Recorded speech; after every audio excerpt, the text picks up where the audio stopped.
In week 4 lab, we had seen counting using counter ICs. There, the counter was outputting voltage levels corresponding to the binary number present inside it. And using those voltage levels, we were glowing this kind of LEDs to represent the binary number in visual form. Now, in today's lab, we are going to use this kind of 7-segment display to represent the binary number in decimal form. So let's begin. This is a random datasheet I found on the internet for the 7-seg display. The 7-seg display I am using is a common anode display. The pin number 3 and 8 are connected to the anode of each segment. There is no reference of forward voltage drop is given in the datasheet. So I have to manually found the knee potential or the forward voltage drop for each of the segments, or any one of the segment will do. So for that, I have copied this schematic of the 7-seg display here, and here I will generate an IV characteristic, and from the IV characteristic I will find the knee potential or the forward voltage drop. The way I'm going to do is using the channel A to generate a voltage waveform and also measure the current through this whole path, that is from the resistor and one of this LED. So I am going to use only this one LED or one segment for the IV characteristic. This channel B and ground is connected across the LED. So whatever channel B will show will be the voltage drop across the LED. Then we can plot the voltage across channel B and the current through channel A, and in effect we will get the IV characteristic. So let's do this. Here I have connected the resistor to the anode. Now you can see the resistance value is 230 ohms. Now let's connect the channel A, which is this yellow wire. So this yellow wire, channel A, is connected to the resistor. The ground, which is this black wire, is connected to the cathode side of one of the segments, and this channel B is connected across the segment. So now we can generate the IV characteristic in software. So here you can see we are generating voltage on channel A. The shape is set to triangle and it will vary from 0 to 5 volts with a frequency of 100 Hz. Channel B will just measure the voltage. I have enabled the channel A, channel B voltage trace and the channel A current trace. Now if we enable this XY plot, we will get the IV characteristic. So let's run the circuit. So here you can see the voltage waveforms. So this green trace is the input voltage waveform. The orange trace is the channel B voltage, which is the voltage across the segment or the LED. And this cyan colored trace is of the current through the segment. Now if we go to the IV characteristic, then you can see this IV characteristic. Now let me set the scale. If I run the circuit again, here the knee potential is around, we can see 1.8 or 1.9 volts. So the forward voltage drop is 1.9 volts. So the forward voltage drop, that is V forward, is equal to 1.9 volts, and the current at 1.9 volts is around 6 milliamperes. The current at 1.9 volts is 6 milliamperes. So we will need this data later when we will build the circuit and connect the LEDs. We are going to first look at what this push button is doing. So this blue wire is of the channel B and this yellow wire is of the channel A. So the channel B is going to measure the output voltage waveform of this push button, and channel A is going to provide a 5 volt DC, and the channel is also going to measure the current running through the whole circuit. So let me run the circuit. So the circuit is running. So the channel A is providing a 5 volt DC here. This green trace is of the channel A voltage.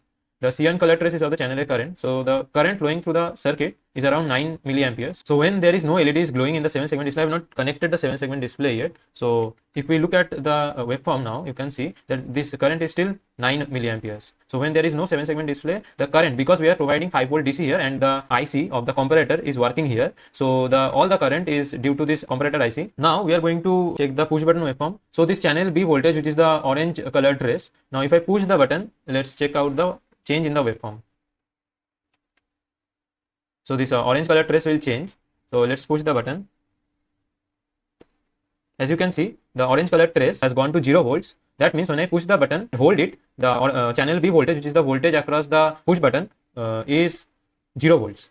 And when I release the button, you can see the orange color trace is back up to 5 volts. So at the release time, when the button is not pressed, the push button is going to provide 5 volts at its output, and when the button is pressed, it is going to provide 0 volts at its output. That means if the output of the push button is connected to a active high input, then when the push button is released, it will work as logic 1 or logic high for that active high input, and when I press the push button, the output goes to 0 volts, and for a active high input, that will work as a logic low.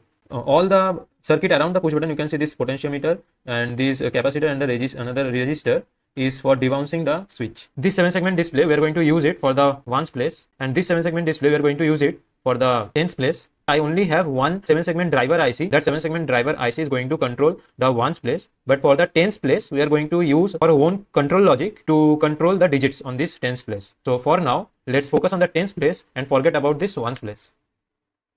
For the tens place logic, we have used a comparator. What I have done here is I have used this comparator IC to take 4-bit binary input. Then it will check if that 4-bit binary input is greater than 9 or not, and then according to that it will control this BJT, and then the BJT will then control the tens place digit on this 7 segment display. So let's look at that. What I have done in the comparator is that in comparator's Active High A input, I have set the A3 to be hardwired to logic high. A2 is going to be controlled by us using the push button, and A1 and A0 is hardwired to logic low. When we don't push the button, that is when the button is released, we seen that the button outputs 5 volts, that means logic high for this Active High A input. So this A2 will be 1 when the button is released. So that means when the button is not pushed, that is released, this A input will be 1 1 0 0, that is 8 plus 2 10.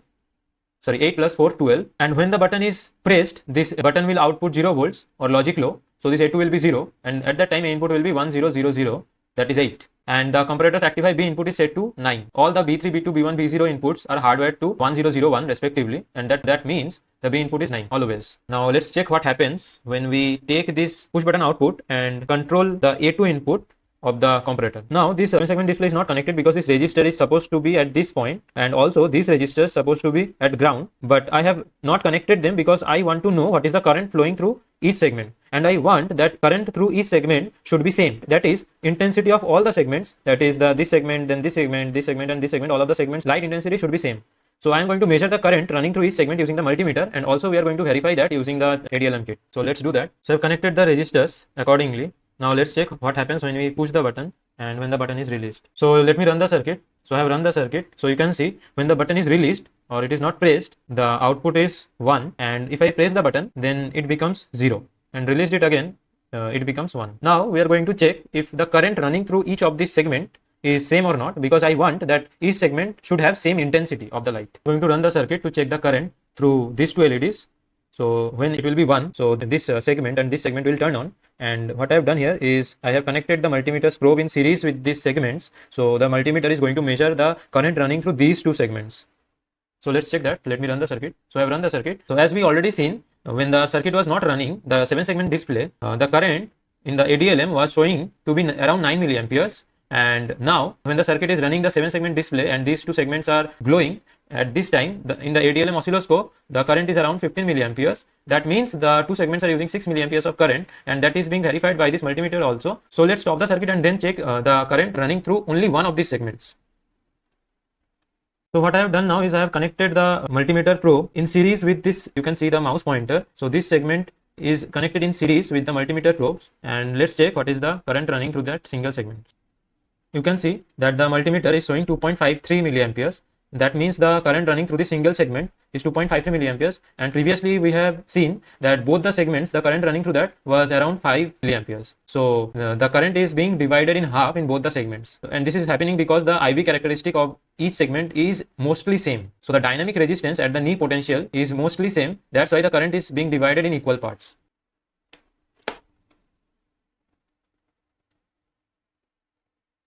Now what I have done is I have connected the multimeter probes in series with only these 4 segments. So these 4 segments are connected together, and then that connection is in series with this multimeter probes, and the multimeter probe is going to the collector of the BJT. So the collector of the BJT is in series with the multimeter probes, and then the multimeter probes are in series with the parallel combination of 1 2 3 4 segments. So these 4 segments are in parallel. So when I push the button, these 4 segments will turn on, and these 4 segments are in parallel, and because their dynamic resistance at knee potential is same, so the current running through each of them will be same. So let's check that current. What is that current? So if I push the button, you can see the current running through the 4 segments is 12 milliamperes, and that can also be seen in the ADLM oscilloscope. So here in the ADLM oscilloscope, we can see that the current is around 27 milliamperes. So this 27 milliamperes, and previously when only the 2 segments were glowing, the current was around 15 milliamperes. Now when all of them are glowing, the current is 27 milliamperes. So the 4 segments are using 27 milliamperes minus 15 milliamperes, that is around 12 milliamperes. That can also be verified using this multimeter. So these 4 segments together is using 12 milliamperes. That means each of the segment is using 3 milliamperes. So these 2 segments were also using 3 milliamperes each, and these 4 segments are also using 3 milliamperes each. So the intensity of all the segments is same. Now we are going to take a look at ones place. So here you can see I have already connected the circuit up. So this is the driver IC, and this IC is the adder IC. I have properly connected all the segments. Now we can check in the previous run when we only had this tens place, we had seen the current, and now we can check the current through each segment for both of them. If it's equal, That's what I want. I want both of them to be equal, and yes, I have connected the resistors to proper values so that the currents through each of the segments is same. So let's check that current through multimeter. Let me first explain one thing. This is the comparator IC. The inputs of the comparator IC, the input A, we already discussed that A3 is set to 5 volts, A2 and A0 is set to 0 volts, and A1 is controlled by a switch, and B input is 9 always. The switch that is in the default state, and the circuit starts up, the A input is 10. Now as we have both the places in the 7 segment display, so we should see 1 in the tens place and 0 in the ones place. And when we press the switch, the output of the switch becomes 0 volts, so this A1 becomes 0, so the whole A input becomes 8. And now because we have both the 7 segment displays, so the tens place of the display should show 0 and the ones place should show 8. So let's check that. So here I am going to power up the circuit. 5 volt is connected here, and this is the ground, the black wire, and the yellow wire is channel A. Channel A is not connected anywhere. So let me connect the USB. So you can see the default state. You may see a lag. That's due to because I'm not recording in OBS. Instead, I'm streaming the video from my laptop. So the live video is streamed from the laptop to the desktop. That's why you can get a delay there. So you can see in the default state,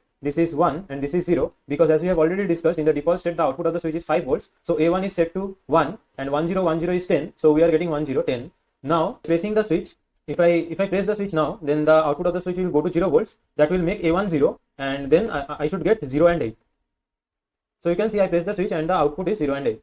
So the circuit is working perfectly. Now let's measure the current. So I'm going to measure the current through one segment. So I'm going to inspect the current in the tens place first.